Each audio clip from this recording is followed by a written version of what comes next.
माना कि तेरी दीद के काबिल नहीं हूं मैं, तू मेरा शौक तो देख, मेरा इंतजार तो देख। नमस्कार, आप देख रहे हैं सी न्यूज़ भारत और मैं हूं ऋषभ सक्सेना। आज पूर्व प्रधानमंत्री मनमोहन सिंह का निधन हो गया। 92 साल की उम्र में भारत के पूर्व प्रधानमंत्री और अर्थशास्त्री डॉक्टर मनमोहन सिंह का निधन हो गया। भारतीय राजनीति और आर्थिक सुधारों में उनका योगदान हमेशा याद किया जाएगा। माना कि तेरी दीद के काबिल नहीं हूं मैं,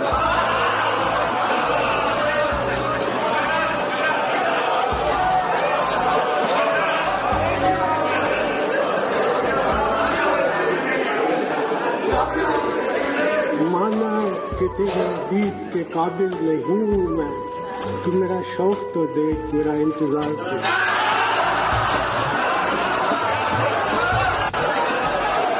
92 साल की उम्र में भारत के पूर्व प्रधानमंत्री ने अंतिम सांस ली। अर्थशास्त्री डॉक्टर मनमोहन सिंह का निधन हुआ। भारतीय राजनीति और आर्थिक सुधारों में उनका योगदान हमेशा याद किया जाएगा। 1991 में भारतीय अर्थव्यवस्था को उदारीकरण की राह पर ले जाने वाले डॉक्टर मनमोहन सिंह का योगदान कभी भी नहीं भुलाया जा सकता। उन्होंने 2 कार्यकाल 2004 से 2014 तक भारत के प्रधानमंत्री के रूप में सेवा की और देश के विकास में अहम भूमिका निभाई।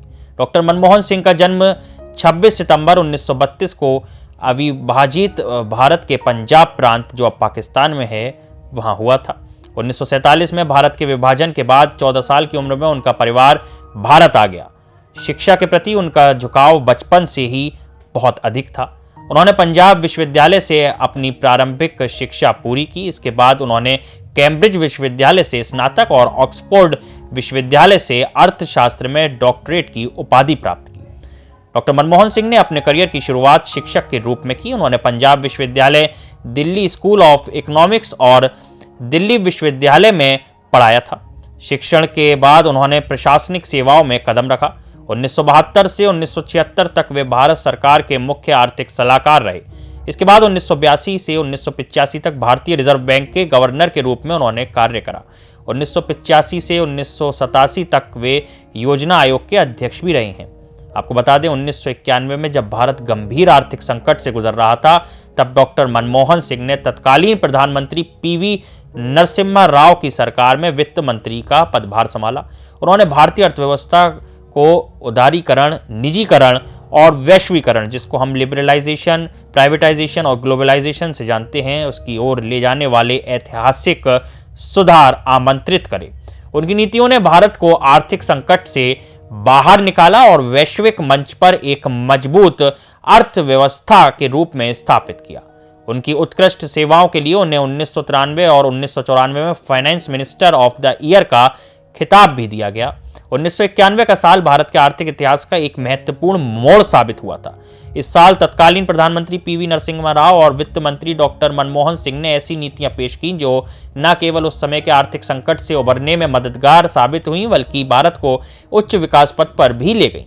1991 में भारत गहरे आर्थिक संकट में रहा था। खाड़ी युद्ध के कारण तेल की कीमतें आसमान छू गई थी और विदेशों में काम कर रहे भारतीयों की ओर से आने वाली धनराशि में कमी आई थी। भारत के पास $6 अरब का फॉरेक्स रिजर्व बचा था। यह केवल 2 हफ्तों के आयात के लिए पर्याप्त था। इसके अलावा राजकोषीय घाटा 8% और चालू घाटा 2.5% था। इसके बाद जब वैश्वीकरण होता है, तब डॉक्टर मनमोहन सिंह वित्त मंत्री के रूप में 1991 में न्यू इकोनॉमिक पॉलिसी को आमंत्रित करते हैं, देश के समक्ष लाते हैं। तब देश को आर्थिक रूप से एक नई ऊर्जा मिलती है। 2004 में डॉक्टर मनमोहन सिंह भारत के 13वें प्रधानमंत्री बने। वे देश के पहले सिख प्रधानमंत्री थे। उनके नेतृत्व में भारत ने आर्थिक विकास के साथ साथ अंतर्राष्ट्रीय मंच पर भी अपनी छवि को मजबूत किया।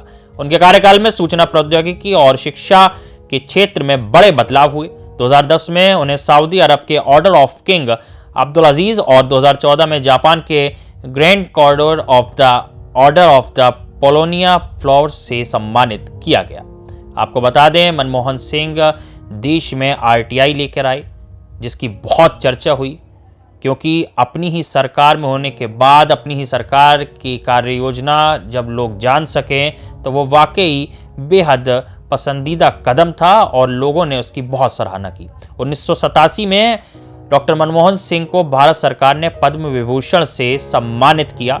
उनके नाम पर कई राष्ट्रीय और अंतर्राष्ट्रीय पुरस्कार भी दर्ज हैं। डॉक्टर मनमोहन सिंह अपने सादगीपूर्ण जीवन और ईमानदार छवि के लिए हमेशा जाने जाते रहेंगे। उन्होंने हमेशा देश की प्रगति और आम जनता के हित को प्राथमिकता दी। उनका निधन भारत के लिए एक बड़ी क्षति है। वे एक ऐसे नेता थे जिन्होंने न केवल भारत को आर्थिक संकट से उबारा, बल्कि एक समृद्ध और स्थिर देश की नींव भी रखी। उनका जीवन आने वाली पीढ़ियों के लिए प्रेरणा का स्रोत रहेगा। इस स्पेशल रिपोर्ट में फिलहाल इतना ही। देश और दुनिया की तमाम खबरों के लिए आप देखते रहिए सी न्यूज़ भारत।